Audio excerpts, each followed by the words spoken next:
Welcome back to The Breakdown, and again, nandito na naman tayo sa Battle Arena para gawin itong bagong season ng show natin. Again, thank you sa Battle Arena. Spatan nyo itong lugar na to. Tignan nyo, ang ganda ng gym nila. Today, ang kasama ko ay commissioner ng isa sa mga Filipino basketball leagues natin dito sa Toronto, and co-CEO din siya ng isang sports apparel dito sa Toronto. And sige, wag na natin patagalin. Kasama ko ngayon si Pao David. Boss, Brother, thank you for having me here. Kamusta ba? Boss, anong balita Ayos lang naman, boss. Ayos lang. Doing well. Okay lang. Chill lang. Kamusta ang natin, mga business ba? So far, okay naman. Continuous pa rin. Game Time Apparel, lalo siyang nakikilala and lalong dumadami yung mga supporters natin. Pwede mo mag-shoutout sa mga shoutout ko yung mga teams and yung mga leagues na sumusuporta sa Game Time Apparel. Yung mga leagues na lang siguro, Six Side, kila Commissioner Jason Mandap, Ricky Cortez Joven, AFBL, kay magkapatid na Rudy and Leo Lumandas, Enable Basketball League, kay Boss Chris, yun pa ba? Ilonggo Basketball League, kila Coach Al, kila Coach Bal, kila Coach Raul.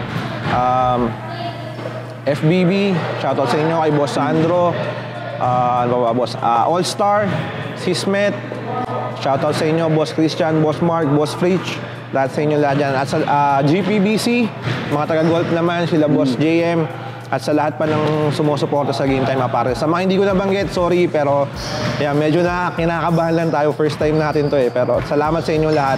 Solid kayo. Tama ba yung pagkaka-introduce kayo? Co-CEO ng isang sports apparel. Yun ba ang tama? Yun ang tama? Oo, bossing. Actually, bigyan kita ng konting backstory ng Game Time Apparel. Alam naman din actually ng lahat or karamihan ng mga clients namin that we started with Kalos PH. Kalos PH is a very well-known brand back at home. So it was founded by one of our very good friends from high school. So barkada kami niyan since 2000, since the year 2000 hanggang sa tumanda na, ganyan, naging magkumpare-kumpare na kami. So nag-start si Kalos PH 2017. And then eventually, nag-merge kami into partnership. Nag-open kami ng isang branch which is Kalos PH Cainta. So, we've partnered with Kalos siguro for, parang almost 2 years. Teka, yung Kalos PH ba? Ganun din, sportswear? Yes, sportswear brand din siya, boss. So, we've partnered with him for 2 years and dinala ko rin siya rito. So, before talaga, yung brand na dala-dala ko dito is Kalos PH Toronto. So, yun nga, eventually, after 2 years, parang siguro hindi mo naman din maalis na pare-pares kayo ng goal, which is palakihin yung brand, tapos palakihin yung business.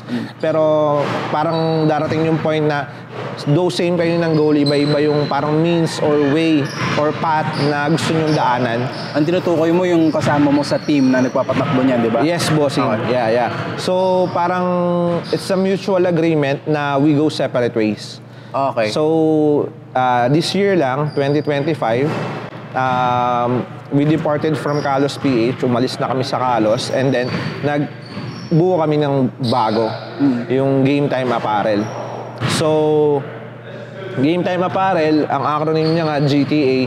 Siyempre, since malaki rin yung market na natin dito sa Toronto, so naisip ko, sige, GTA na lang para maganda yung recall. And also, part of it na rin kasi is para hindi lang Pilipino yung makater natin, para pati yung mga ibang lahi, mas start nilang makilala yung brand. And yun nga, para mas madaling ma-recall din ang lahat. So, Game Time Apparel, meron tayong branches sa Pilipinas and meron tayo rin sa Toronto. Meron ka rin sa Pilipinas ng Game Time? Meron din, boss. Actually, sa Pilipinas talaga siya ginagawa. Pinapaship lang namin siya dito. Doon yung mismong factory namin. And then, dito mina-market ko din siya. So, dito pinapaship pa namin siya. Pero so far, alam ko kami yung pinakamabilis yung turnaround. Kasi like standard turnaround namin is 5 to 7 days Pero minsan, pag halimbawa kailangan talaga nung team makikiusap, boss, kailangan, halimbawa, minsan last time may nag-message sa akin parang Thursday. Sabi niya, boss, kaya pa bang i-rush? Kailangan ko ng Sabado. So nakuha niya ng Friday night. Okay, hindi, ano natin? Ano-ano yung mga mga binibenta nyo dito sa GTA? Oh, Like GTA, jersey, tank tops ba? I mean, Ang specialization talaga namin, boss, is sublimation. okay, sabi. So, sublimation, tapos more on sportswear. Lahat yan, kinikater namin. Basketball, volleyball, pickleball, badminton uniforms, cycling, lahat. Pati mga swimming attires, kinikater namin yan. Okay. Pero yung Kalos, meron pa rin doon? Oo, meron pa rin, boss. Pero hindi na kayo affiliated? Hindi na kami affiliated sa Kalos. Okay. So ano naman din, healthy competition, and since it's a mutual agreement naman na mag-part ways, okay pa rin naman kami. We're still good friends with them. Okay. Yeah. Yung transition nun, kasi galing Pilipinas, sabi mo nga medyo kilala siyang brand. Hindi naman nahirapan humanap ng market dito nung dumating ka. Kailan ka ba dumating dito? 2019, boss. 2019, oh. 2019. Boss, siguro ang kaganda, ako kasi ako before naman din kami mag-business ng sportswear, nagbi-business na rin ako ng iba pa. No, so nakapag-try na rin ako mag-business ng iba. And siguro sa business kasi parang ang pinaka number one concept ko dyan, once na quality yung product mo, yung clients or yung customers, sila yung kusang babalik sa'yo. So, basta pagandahin mo lang yung produkto mo, sigurado ka naman na babalik at babalik sila. Hanggang ngayon, yung pa rin yung number one standard namin. Minsan may magkamali lang, halimbawa magkulang ng isang logo or magkamali ng konti sa kulay. Minsan, boss, pinapapalitan ko yan, isang buong team. Sabihin ko, boss, pasensya na, sige, palitan natin. Kasi para sa akin, number one yung customer satisfaction eh. Pwedeng, sabi ko nga sa mga tao ko, pag halimbawa mayroong differences or discrepancy dun sa design and dun sa output, pwedeng mapalusot yan one time, pero hindi na babalik sa iyo yung client mo. So, so ganun din. Actually, nag-umpisa rin ako, boss, mag-market una sa mga kaibigan eh. Ganun naman siguro, di ba, pag nag-business ka, unahin mo yung mga kaibigan mo, and then yung mga katrabaho mo, ganun. Konting kapal lang din ang mukha. Kailangan talaga eh. Pero ano yun, ano tawag dito? Ibig sabihin nun, magaling ka makipag-connect sa mga tao or talagang outgoing ka lang ba? Or dahil din ba sa basketball community? Siguro parehas, boss. Kasi bukod sa hilig din natin yung basketball, para sa akin okay naman din ako makisama. Kumbaga okay ako makipag-connect sa ibang tao. Ito nakakatawa, boss. Wala akong background sa marketing or sa business. Nursing graduate ako. Actually, I'm a nurse by profession. Kahit dito, boss, nurse din talaga ako. Pero siguro ano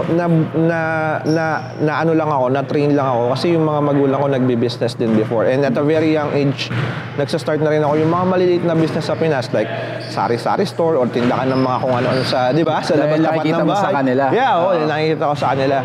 So ayun, tas yun nga, growing up, and we all know naman na hindi tayo pwede habang buhay din empleyado eh. Kailangan balang araw, di ba, mag-venture tayo into business. Kasi para sa akin, sasahod ka lang naman hanggat nakakapagtrabaho ka. Eh hindi naman habang buhay makakapagtrabaho ka. Kasi pag humina ka na, paano ka makakapagtrabaho? So, kailangan from employee makapag-transition tayo into business eh. So, ganun. Pakonti-konti. Kahit sabihin natin medyo suntok sa buwan pa sa ngayon kasi syempre, ang goal mo talaga yung malaking business. Pero at least sinusubukan mo step by step. Sabi nga nila, walang yumayamang empleyado, boss eh. Ay, oo, boss. Diyan mag-agree talaga ako. Wala talagang yumayamang empleyado. And number one na, may mentor ako dati, nagsabi niya sa akin na, hindi mo kasalanan pinanganak kang mahirap, pero ang kasalanan mo is pag namatay kang mahirap. Namatay kang mahirap. So, kailangan habang buhay ka pa, gawa mo na ng paraan. Totoo yun. Di ba?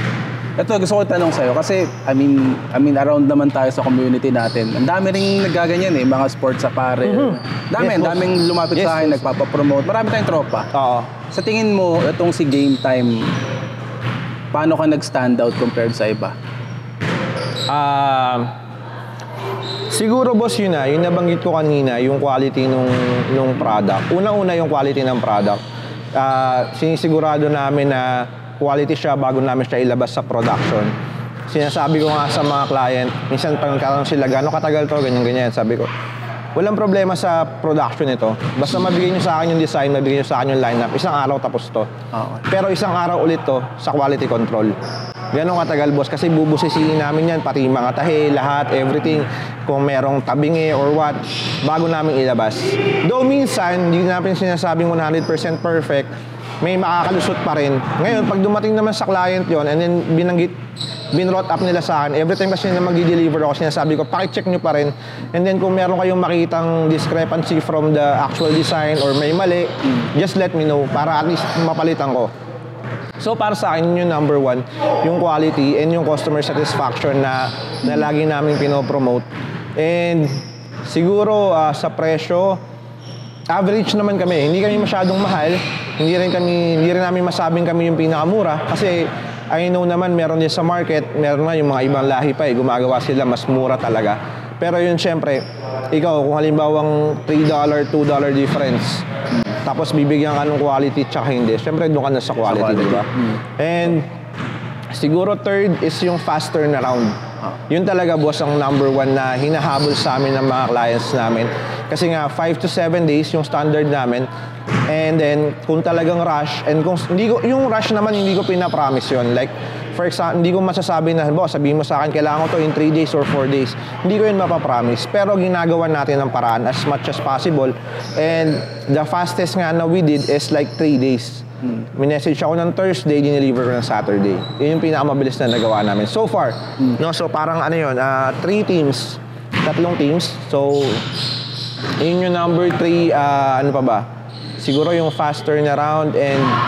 Teka, ano ko lang, parang sabi mo, sa Pilipinas nyo ba ginagawa ito? Yes, boss. Paano nyo nagagawa yung turnaround na mas mabilis?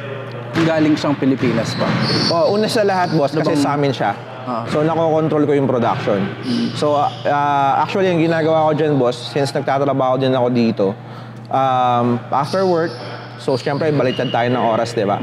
After work, focus naman ako niyan sa game time. Check ko yung CCTV namin, lahat, check ko yung mga tao. Talagang hands-on talaga ako, boss. So, since ako yung may-ari, nagagawa ko ng paraan na, ito yung priority natin for the day. So, since babiyahe pa siya from Philippines to Toronto, nagagawa namin i-priority yung mga orders for Toronto. Yun. And then yung shipping naman is meron kaming partner na courier. Kaya mabilis. Okay. Tinatry ko lang maintindihan yung proseso niya. Sa iba, yung kung ewan ko, paano ba siya ginagawa ng iba? Similar din ba? May sarili ba silang... Or... may mga alam ako, boss, na meron din silang sarili na patahian. So, ang hindi ko lang alam is on how they ship, kung paano nila siniship. Okay. Kasi yun din talaga minsan yung nakakatagal, yung pag-ship. Actually, wag na natin daanan yan. Baka sikreto mo yan. Hindi naman, boss. Okay lang, wala namang problema ron. Pero syempre, hindi kasi natin alam kung ano yung diskarte ng iba. Oo. Pero totoo yung sinabi mo. Ang fast turnaround ng kung ako shopper, yun ang parang pinaka-importanting factor sa akin. Siyempre, quality nandun, pero ang laking bagay nung mabilis na turnaround lagi. Yeah. Tsaka ano kasi, boss, isipin mo ang usually ang mga liga, mag-run lang yan ng 6 to 7 weeks. Kasi let's say, guaranteed 6 games, guaranteed 7 games. So kung ito pa, hindi naman sa sinisisi ko yung mga team. Pero kasi, madalas, late na nakakapag-decide yung team na magpapatahi sila. So let's say, nag-start na yung liga or it's either late silang nag-decide or late na buo yung team. So, nag-start na yung liga, first week na. Kaya ako tinatanong ko yun kailan nyo kailangan, sir? Kailan start ng liga nyo? Kasi pag alam ko nag-start na yung liga nila, tapos sasabihin nila sa akin, nag-start na po yung liga pero okay lang, sir, kahit ano na, in 2 weeks, ganyan. Hindi. Sabihin ko, hindi, gawa natin ng paraan. Para next game nyo, suit nyo na. Kasi ayoko naman na mag-bayad kayo ng $25 para sa jersey. Tapos magagamit nyo lang siya ng 3-4 games. Gusto ko masulit nyo rin siya. Kumbaga hindi natatapos kasi dun sa after mabenta or mabayaran Hindi natatapos dun yung serbisyo Kasama pa rin sa serbisyo namin yung magamit mo siya during the game. Customer satisfaction. Oo, boss, yun talaga. Mas sulit nila yung pinagbinayad nila. Siyempre, oo. Gandang parang business model nun. Kaya kailangan, parang sa akin kasi, boss, kailangan ilagay para mas madali mong mabentahan yung isang tao or mas madali mong may market yung isang bagay, kailangan ilagay mo yung sarili mo sa posisyon ng buyer. Diba? Hindi ka lang laging seller na, ano ba yung maganda para sa akin, ano ba yung magbe-benefit ako. Diba? Kailangan ilagay mo yung sarili mo sa kanila. It's like putting yourself in the shoe of others to better understand yung sitwasyon din nila. And ang maganda rin sa'yo, basketball player ka din. So alam mo yung importansya ng, diba? Yung quality na jersey, yung nandun on time. Relate ka, kumbaga. Yun yung isa sa mga maganda. Oo, boss. Yeah. Actually, medyo nagfa-fast track tayo eh. Gusto ko lang, balikan lang muna natin, skip lang muna natin is paano si Boss Pao nung pagkabata niya? Saan ba ito nagsimula? Saan ka ba pinanganak? Paano ka na-introduce sa mundo ng basketball? Medyo mahaba yan, boss, kasi matanda na ako eh. Sige. Ako, I started yung love sa basketball when I was young. Siguro mga 8, 9, or let's say 10 years old, mga ganong edad. Actually, I remember yung kasama ko yung dad ko, manonood kami ng yung NBA Finals. Sa TV lang sa TV lang. Abangan pa namin yun every morning kasi nga sa Pilipinas, di ba? Gabi sa North America, umaga sa Pinas. So, Jordan fan kami, Chicago Bulls. Inabot namin yung second three-peat eh. 90s. 94, 95, 96. Yung last na So, yun, lagi namin inaabangan yun. So, doon ako namulat sa basketball. Tapos, childhood idol ko talaga si Jordan. And then, siguro yung influence ng father ko na naalala ko meron kaming garahe dati na ginawan niya ako meron ako nakitang tabla na parang ganyan lang kalaki, boss. Sabi ko pwede ng board to. Tapos binila ako ng tatay ko ng ring. Tapos binila niya rin ako ng bola. Tapos ang ginagawa ko, malayo kasi yung actual na court sa amin, sa bahay namin. Ini-invite ko yung mga kapitbahay namin. Sakto yung garahe namin may bubong. So kahit anong oras, pwede kami maglaro. So, ilan taon ka nito? Boss? 10 years old. Okay.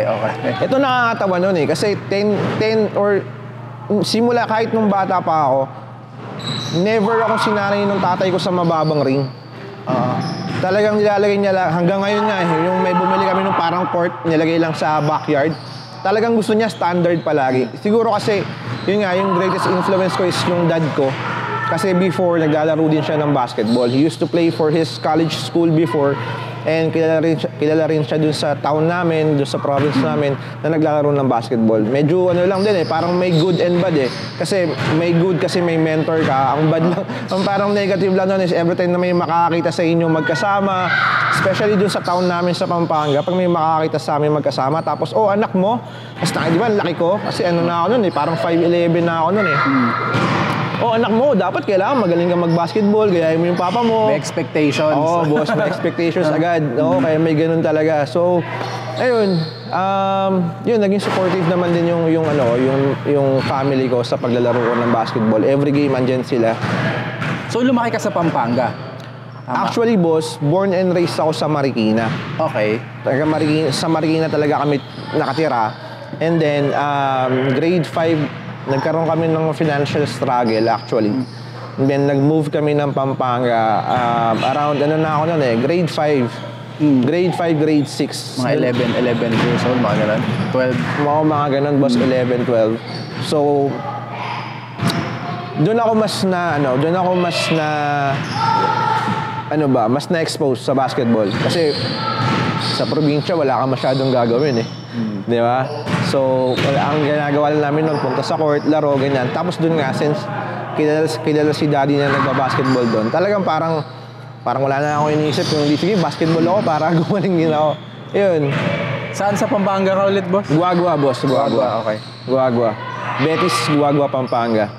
Shoutout sa inyo dyan, sa mga taga-Guagua. Doon ang province namin sa Pampanga. Pampanga din ba kayo, boss? Saan sa Pampanga?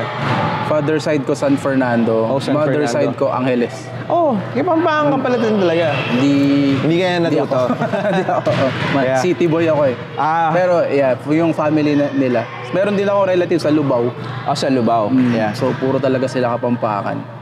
Nun, boss, nung nag-start, nung nalipay kami ng Pampanga, may yung medyo down times ng family namin. Kasi nga, nalugi yung business, ganyan. Tapos, kinailangan namin umalis from private school to public school, from the city to the province. So, maraming adjustments talaga. Pero okay lang, laban lang, ganun naman. And then, after grade 6, lumipat naman ako ng Manila. Balik ulit ako ng Manila. So, nagstay ako sa grandparents ko kasi gusto namin makahanap ng school na maganda. Sa province, parang kailangan private school ka para kung gusto mong maganda yung teachings na makuha mo. Hindi ko binibelittle yung mga public school sa province, pero syempre, mas advanced kasi pag, di ba? So, nag-move ako ng Manila para makapag-aral sa Marikina Science High School. So, doon kasi scholar ka, wala kang babayarang tuition, tapos maganda yung turo. Tapos doon na nag-start na nabalik ako ng Marikina. And so, parang basically 2 years lang ako nag-stay sa Pampanga talaga. Nag-basketball ka sa school na to? Oo, boss. Sa ganun pa rin, basketball pa rin yung hilig nating sports or hobby. Dito ko na nakilala yung mga kaibigan ko, na hanggang ngayon kaibigan ko pa rin. Ayun, kasama ko sa Game Time Apparel. Yung kasama namin dati sa Kalos, dito ko rin nakilala sa school na to. So kami, doon nag-start yung barkadahan namin sa school na to. Ano to, varsity? Yeah, boss. Actually, ganito, boss. Ito yung nakakatawang kwento dyan. Siguro 12 kami or 15 kami magkakabarkada. Halos lahat kami hindi halos lahat kami nag-basketball. And lahat yon naging varsity. Except sa akin. Dahil? Oo. Kasi nakat ako sa sa varsity team namin nung senior year. Nakat ako sa varsity. Hindi ko masabing hindi ako pasok dun sa skill set Kasi parang, alam mo naman kung pasok ako or hindi, di ba? Never naman akong nag-expect ng so much sa sarili ko. Actually, binababa ko pa kayo sa sarili ko. Pero noong time na yun, alam kong pasok ako. Kaya lang, yung advisor ko, sabi niya, kinausap niya yung coach na wag nyo na isali si David. Kasi hindi na nga ito nakakapasok sa klase. Sasalin nyo pa dyan. Pero actually, kasalanan ko din kasi nagkakating ka ba lagi? Hindi naman, boss. Pero nung nag-start kasi yung training for varsity, sobrang love na love ko din talaga yung basketball. Siguro sa team namin, parang meron kaming first 5 or 6 players na talagang magagaling. Na talagang expect mo sila yung i-score talaga. So, andun ako sa mga mids na type ng player noong time na yon. And gusto kong gumaling din talaga. Gusto kong makasabay sa kanila. Kasi parang, varsity ka, tapos laro kayo ng division meet. You'll never know kung kailan ka hugutin ng coach. So gusto ko parang anytime na hugutin niya ako, ready ako. So ang ginagawa ko, gusto kong gumaling tsaka medyo tinatamad na rin. Yung excuse letter namin nung high school, halimbawa, excuse letter namin is for 2-hour practice lang ng araw. Halimbawa, 3 to 5. Hinahabaan mo? Hinahabaan ko, boss. Ine-edit ko yung yung sarili yung excuse letter. So, yung iba kong mga ka-teammate, excuse letter nila, ganun lang, 2 hours lang, 3 hours lang. Yung sa akin, meron akong training ng morning, meron pa akong training ng hapon. Pero ako lang yun. So, shoutout dun sa mga prof ko, sorry po. Pero nag-ensayo ka talaga ng mga panahon na yun? Boss, nasa court talaga ako. ako. It's either nasa kantina ko or nasa court ako. Yun lang ginagawa. Malala doon, nakat ka dahil doon. Boss, nakat ako dahil doon. Pero ganun talaga, consequences of your action, di ba? Kumaga, hindi laging pabor sa'yo Pero yun talaga yung naging dahilan. Kaya ano ba ang playstyle mo ng mga, ikaw, anong laro mo ba talaga? Boss? Mahirap mag-compare kasi baka sabihin nila feelingero naman tayo masyado. Posisyon na lang. Mas gagwardya ka ba?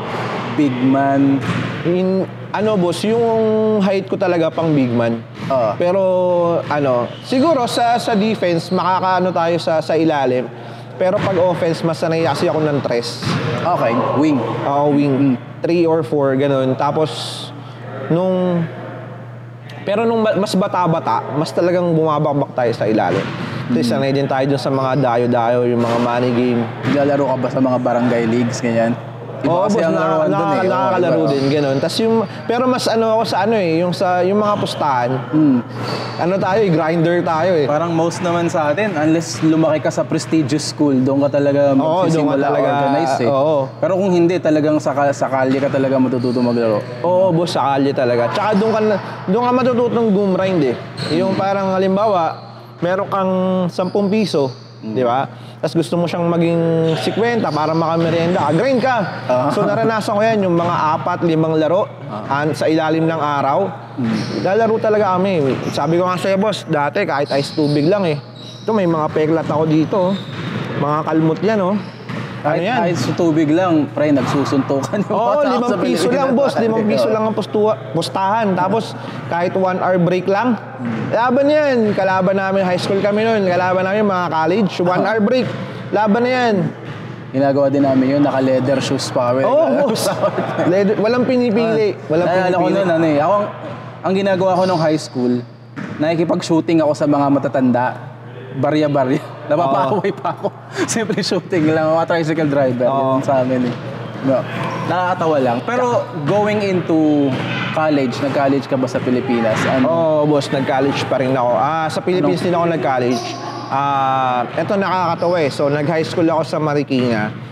And then, sabi ko nga sa'yo, boss, talagang down na down yung family namin noong time na yun. Actually, after graduation, during the graduation, umiiyak na ako eh. Kasi parang, ang iniisip ko noon, wala na, ito na yung ito na yung finish line ko. Kahit sabihin natin na graduate ako ng science high school, wala na kasi ako noon eh, wala kaming means para makapag-college ako. Like iniisip mo hindi ka makakapag-college after? Hindi talaga, boss. Parang umiyak ako literal. Kahit tanong nyo yung mga batchmates ko nung high school, siguro ako yung pinakamalakas yung kagulgul. Ang laki-laki kong tao, ako yung parang siga sa batch namin, pero iyak ako ng iyak. Kasi nga, ano eh, parang para sa akin hanggang doon na lang eh. Tapos right after graduation, pumunta naman yung parents ko, yung family ko, from Pampanga, umattend sila ng graduation ko sa Marikina. Pero right after graduation, kinuha ko lang yung mga damit ko. And yung damit ko, wala pang isang bag. Oo, boss, kasi konti lang yung damit ko eh. Kaya kinikwento ko nga ngayon sa wife ko, shoutout sa wife ko, na dati nung high school ako, pantalon ko isa lang. Ang polo ko, boss, isa lang din. Na ano pa yun yung polo ko, ano pa yun, hindi pa sa akin yun. Kumbaga, nag-cleaners ako, tapos may nakaiwan ng polo, yun na yung ginamit ko. Kinuha mo lang? Kinuha ko na. Oo, kasi wala nang, yung mga classmate ko, mapepera eh. Marami naman silang uniform, tsaka hindi nila kukunin kasi parang inisip nila, parang madumi na yan, ganyan. Tsaka hindi naman nila malalaman na ako yung nakakuha eh. So yun, kasi nagpalit ng uniform eh. Third year kami, nagpalit ng uniform. Dami kong kwento, boss, sorry Pero yun nga, nagpalit ng uniform, tapos ako, wala pa ako pabili yung bagong uniform. So ginagamit ko yung old uniform. Tapos yun nga, nagkataon may nakita ako isang uniform. Yun yung nagamit ko. Pero hanggang makagraduate ako, isang pares lang talaga ng uniform meron. Hindi, meron pala akong isa pang khaki. Binili sa akin ng lola ko. Nung magpo 4th year. So naging dalawa nung 4th year. Naging dalawa yung pants. Tapos yung kwento ng ibang tao na nakikita natin sa Facebook na parang nung estudyante sila, pag uwi, laba, tapos sampay. Ganun din ako, boss. Akala ko ginagamit mo ng walang laban ng isang linggo. Hindi naman, boss.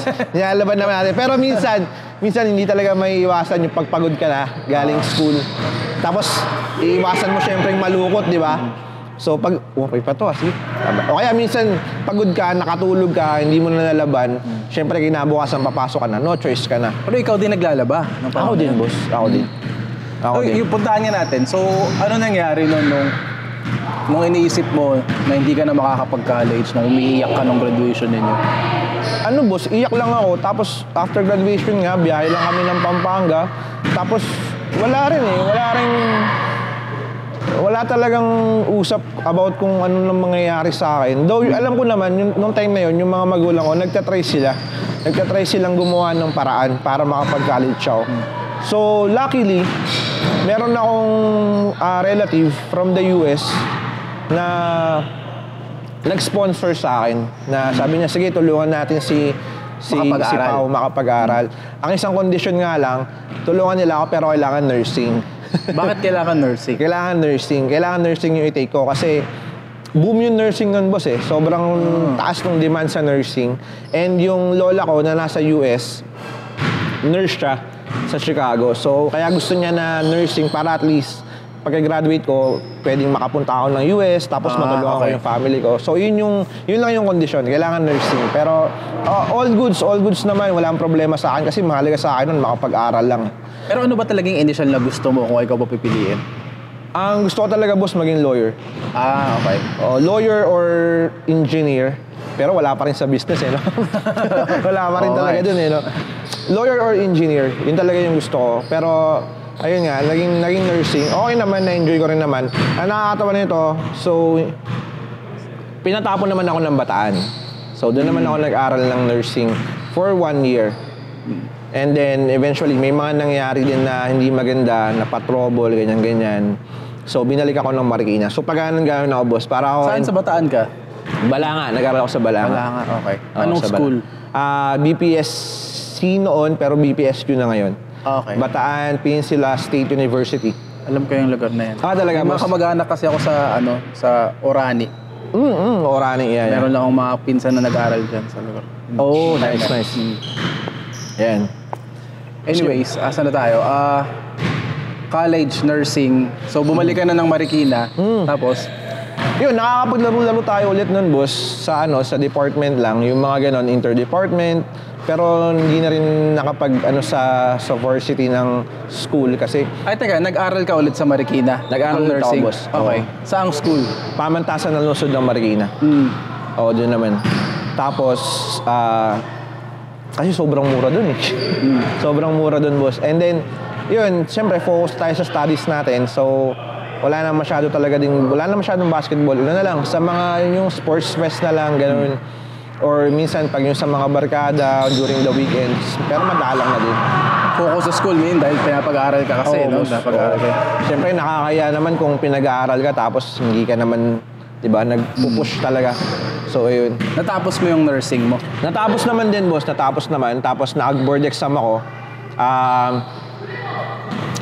Nakapasa rin naman, first take. Tapos yun, nakapagtrabaho din ng nursing. After ng college days mo, saan ka naman dinala ng buhay? Malayo pa to. Anong year ka bago graduate sa atin? 2009, boss. Medyo mahaba to. Nagtatrabaho ka na after nun ba kagad? 2009 na ako graduate and then 2009 din ako nakapasa. Pero nung time na yun kasi sobrang tagal ng result ng nursing. So parang hintay ka ng 3 to 4 months. So 2010 ko na nakuha yung result and then yung license ko. So 2010 nakapagtrabaho ako sa hospital. And then siguro mga 1 year din mahigit yun. Tapos lumipat ako sa private care, private nursing. Hindi, sige ganito. Medyo daanan natin na mabilis. Kailan pumasok yung Kalos PH? Paano mo na-discover? Paano mo na-start yun? Oh, yun nga, boss. Bali, nag-start siya doon sa kaibigan namin, 2017. Doon, di ba? Sa Pilipinas? Sa Pilipinas. Siya talaga yung nag-start ng sportswear. Tapos kami niya ron, reseller, gano'n. Hindi pa kami nagpa-partner sa kanya ron. Hindi pa kami nag-i-invest. So, reseller lang kami or pag kailangan namin ng uniform or pag may kilala kami, nire-refer namin sa kanila. Ganun pa lang. Ganun lang nung una. Pero nagtatrabaho ka na nito as a nurse nung panahon na to? 2017, boss, may iba akong business niyan noong time na yan. Okay. Ang business ko niyan, woodworks, mga furnitures. Yung mga parang pinapalaking shoe boxes. Yeah. Tapos kasya yung 12 pairs, 16 pairs ng shoes. Gets. Ganun yung ginagawa namin. Send ko sa iyo yung mga photos para may reference ka pag Ganun yung business ko before. So, paano naman pumasok yung Canada? Paano ka naman biglang napunta rito? 2019, 2019, boss. Yung Canada naman is long overdue na rin yun kasi parang way back 2011, 2012, pinipetition na kami ng mom ko na makarating dito. So, sobrang dami lang din talagang mga delays like yung health issues ng kapatid ko, ng dad ko, and then eventually yung panganay ko nga na may autism. So, maraming hindrances nung start. Kaya na-delay. Pero 2019, nakarating kami rito. Ako, yung mga kapatid ko, yung dad ko, and then nakasama na namin yung mom ko. Yung mom ko talaga yung nauna dito. Siya talaga taga dito? Oo. So nung dumating ka rito, obviously, sisimula ka ulit eh. Oo, boss. Paano ka na-introduce sa basketball community naman natin dito sa Canada? Sa basketball, boss, nag-umpisa yan, kasi nung pagdating ko dito, meron akong mga fraternity brothers na alam nilang parating ako. So parang winelcome na nila ako dito. And then meron silang parang league, parang house league lang, ng mga sa frat lang. So doon napasali ako, and then nag-umpisa nang magkaroon ng mga kakilala, ganyan, ball runs, tapos co-workers. Nagtrabaho rin ako dati sa PAI. So nakilala ko dun yung mga naglalaro ng mga players, nakakaglalaro ako. Sa PAI, yung Thai restaurant. sa downtown location ba? Sa yung branch to? Sa ako, boss, sa Dundas. Okay. Sa Dundas, nag-work. Part-time. Meat cutter. Oo, dun. Sila, Pinoy may-ari niyan, di ba? Yes, boss. Yes, boss. Sila Sir Joel and Sir Regular. Regular family. Sila ang may-ari na. May-ari ng makilala, di ba? Sila rin, boss. Sila rin. Yan. Galing. Yeah. Tapos mga nakatrabaho ko nun sila Robles, naglalaro sa mga ligang Pinoy din, si Robles, si Edgar Aranyo, yung mga galing din sa PAI yan eh. Nakita ko yan sila doon. So, naglalaro ka na sa mga liga noon. Paano ka na-introduce sa pagsali? Ang first league ko rito, boss, Six Side. Six Side kila Boss Ricky. Napasama ako kay may isang Kapampangan. So, ganito, yung ka-workmate ko, inaya niya akong sumali. Ay, hindi pala Six Side, boss, sorry. First league ko, Pinoy Hoops. Pinoy Hoops. Yung ka-work ko, meron kaming alaga matanda. Sabi niya, kuya, nagbabasketball ka? Sabi ko, oo, nagbabasketball naman din, pero matagal nang napahinga. Tara, laro ka sa amin. So, naglaro kami sa Pinoy Hoops. Siguro naka-isang game, 2 game lang ako doon. Tapos, yung nakilala ko naman doon, nakakampi ko, nakapampangan din. Eventually, niyaya niya akong sumali sa 35 up ng Six Side. Ngayon, doon sa Six Side, doon na nag-umpisa. Doon na ako mas maraming nakilala. Fast forward natin ulit ng konti, brother. Yung game time basketball league naman, paano mo naman siya naisipan buuin? Kasi nagbe-business ka ng clothing, ng parang sports apparel. Paano mo naman naisipan na maging commissioner na isang liga bigla? Yung pag-start ng game, first of all, hindi game time basketball league yung una nating inorganize na liga.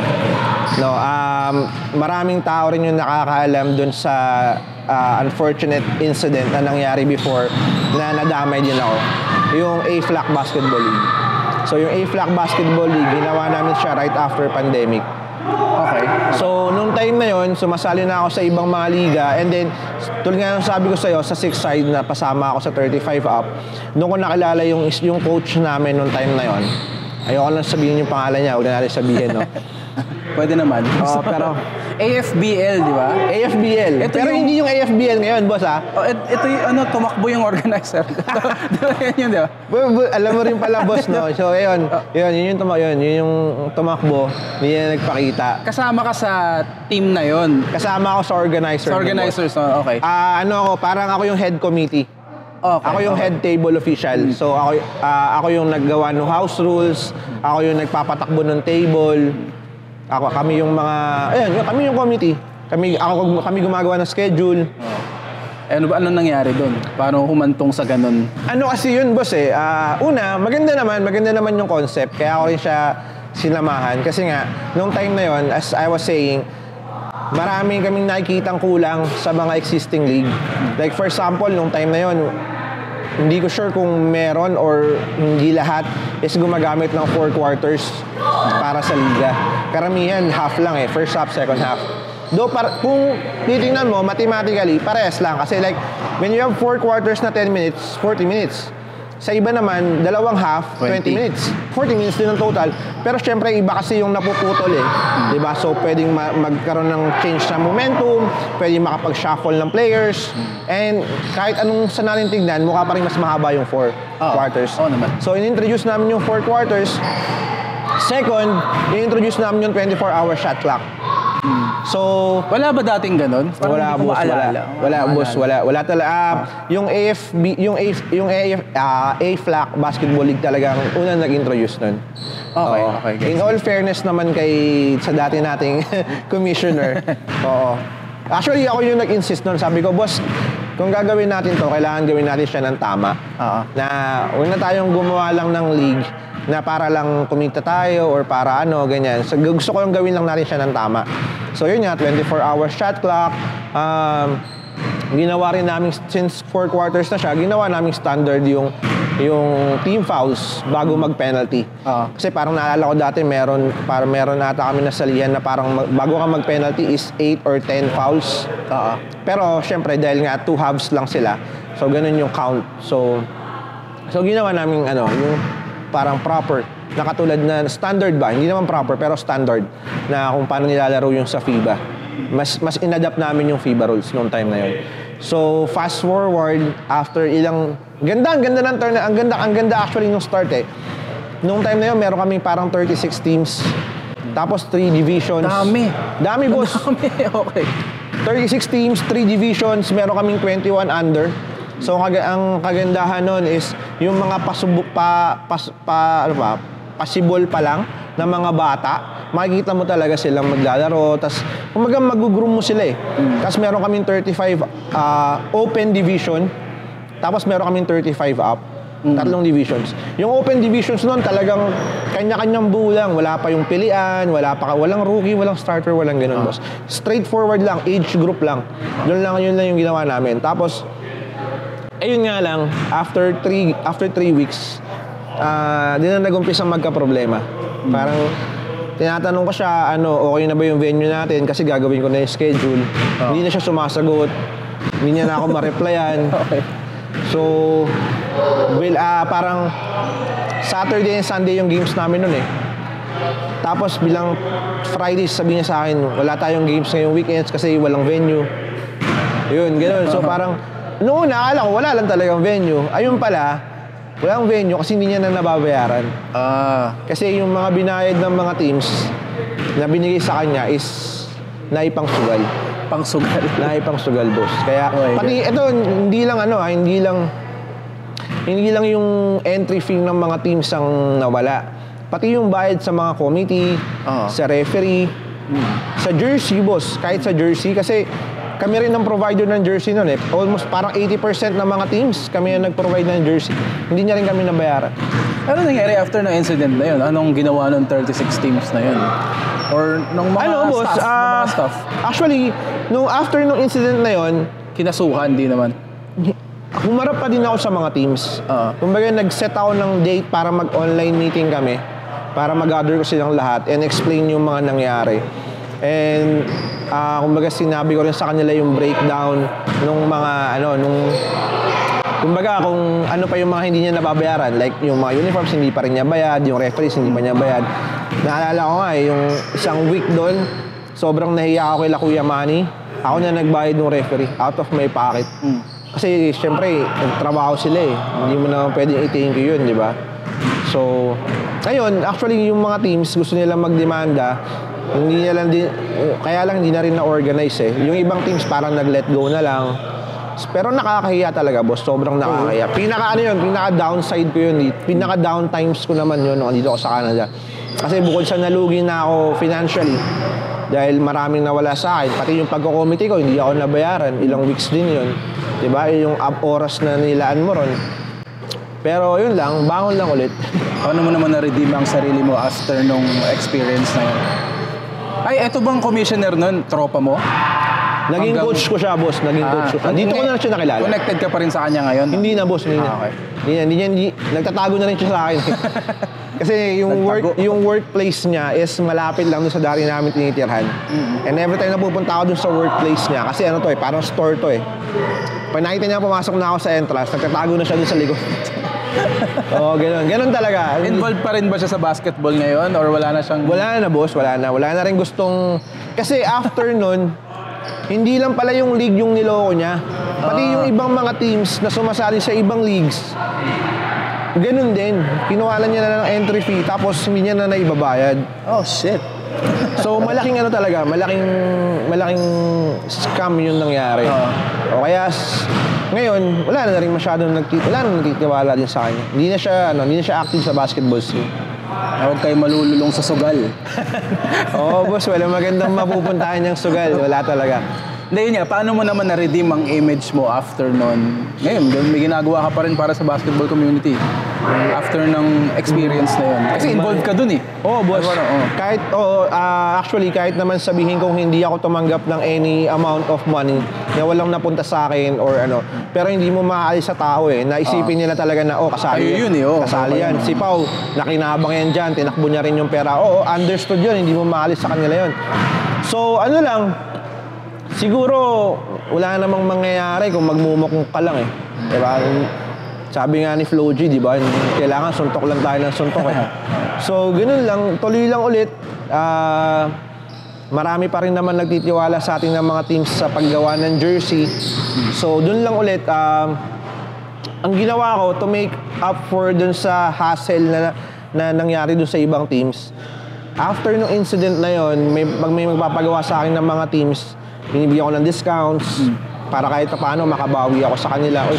And I always humble myself na itong mga tao na to, despite na may ganong incident, na may ganong nangyari or ganong scenario na na-involve ako, is andyan pa rin sila nagtitiwala.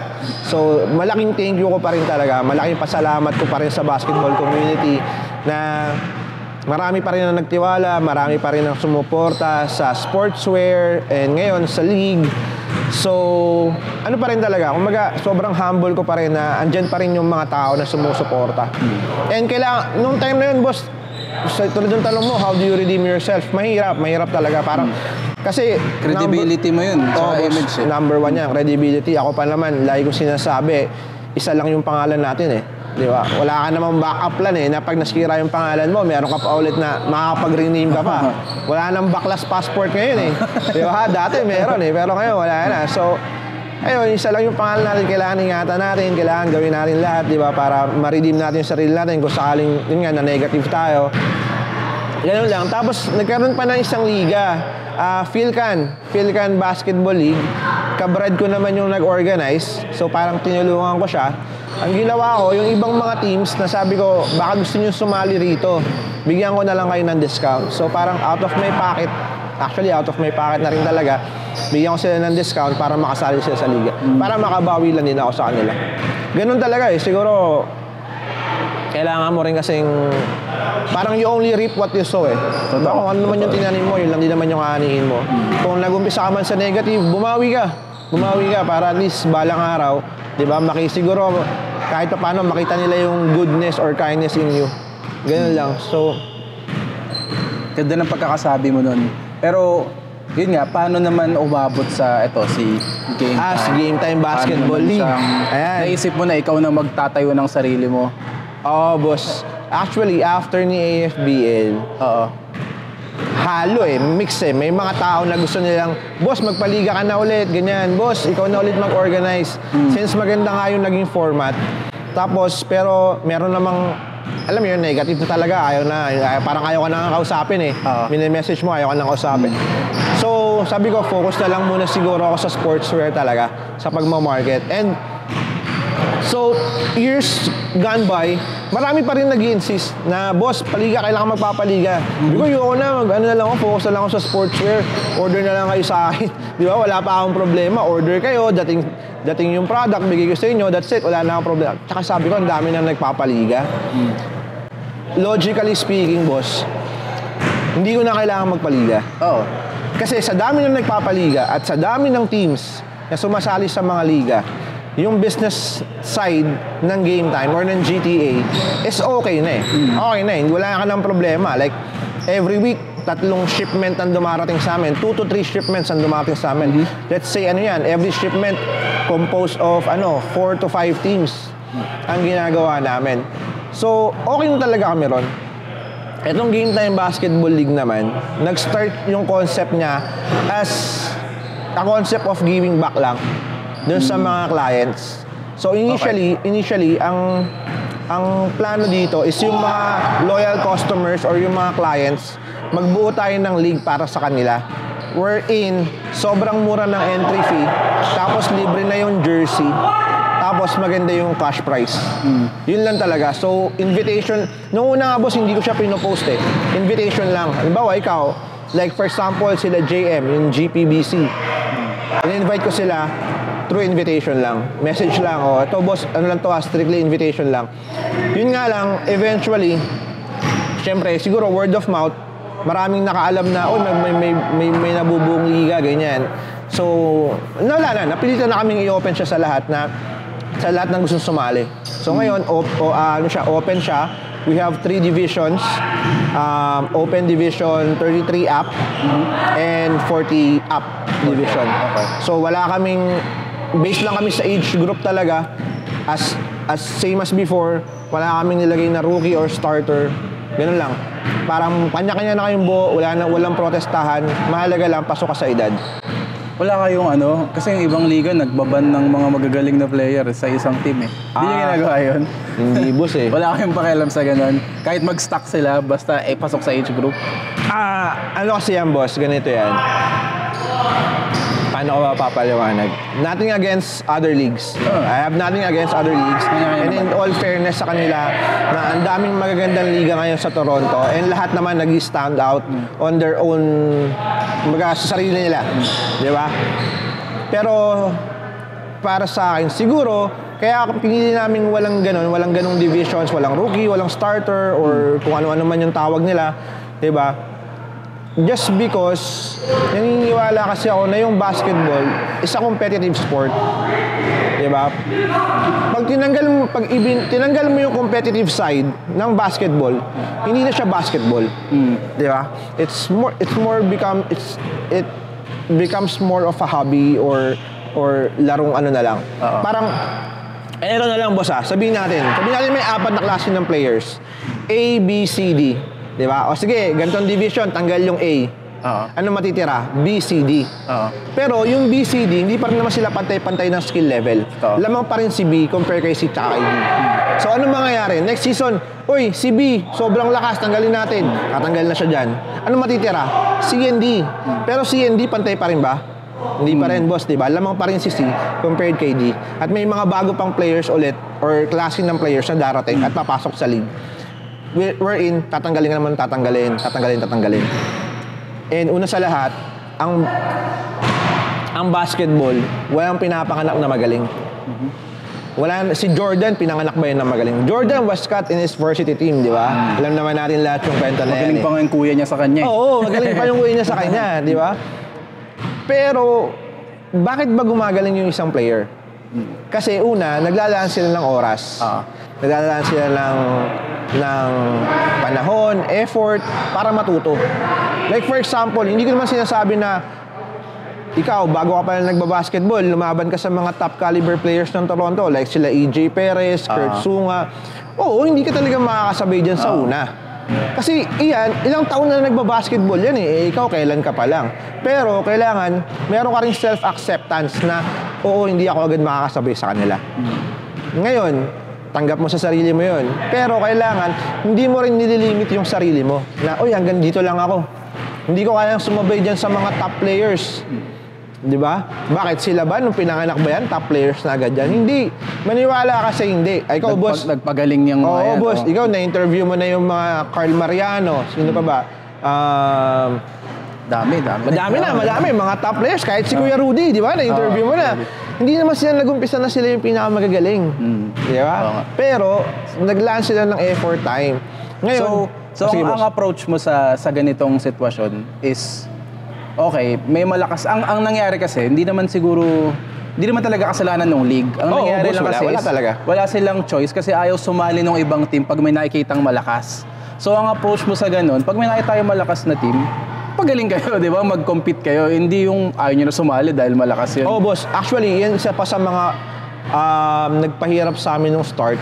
Kasi may mga teams na ayaw nilang sumali. Kasi sinasabi nila, rookie lang kami, kuya. Hindi namin kaya sumabay. Alam mo, para sa akin, hindi ko naman sila mapipilit or hindi ko sila mapapagaling. Di ba? Pero sinabi ko, alam nyo, in-explain ko sa kanila na, oo, sige, sabihin natin, ngayong season na to, wala kayong chance. Oh, let's be honest, sabi ko, let's be frank. Kumbaga ngayong season, wala kayong chance. Kasi ito, sobrang lakas na team. Pero, ngayong season na to, buuin nyo yung team nyo, tapos i-keep nyo yung team nyo, tapos next season, try nyo ulit. Tingnan nyo, mga ilang season pa lilipas, makakasabay na kayo sa kanila. Kasi not unless sinusubukan yung sumabay sa magaling, saka kayo gagaling. For example ako, boss, sabihin natin nung bata ako, meron akong dalawang set of friends. When I was growing up, meron akong set of friends na mas matatanda sa akin. May set of friends ako na parang kaedad ko or mas bata sa akin. Nung nagbabasketball ako dati sa Pampanga, ang kinakalaro ko yung mas matatanda sa akin. Kasi doon ka gagaling. Kasi doon ka mas matututo. Di baling bangko ako sa inyo, di baling ilang beses nyo lang akong pasahan, kahit rebounder lang ako or parang atchoy nyo lang ako na pag tumira kayo, rebound ako, ganyan, yun lang. Walang problema sa akin yun.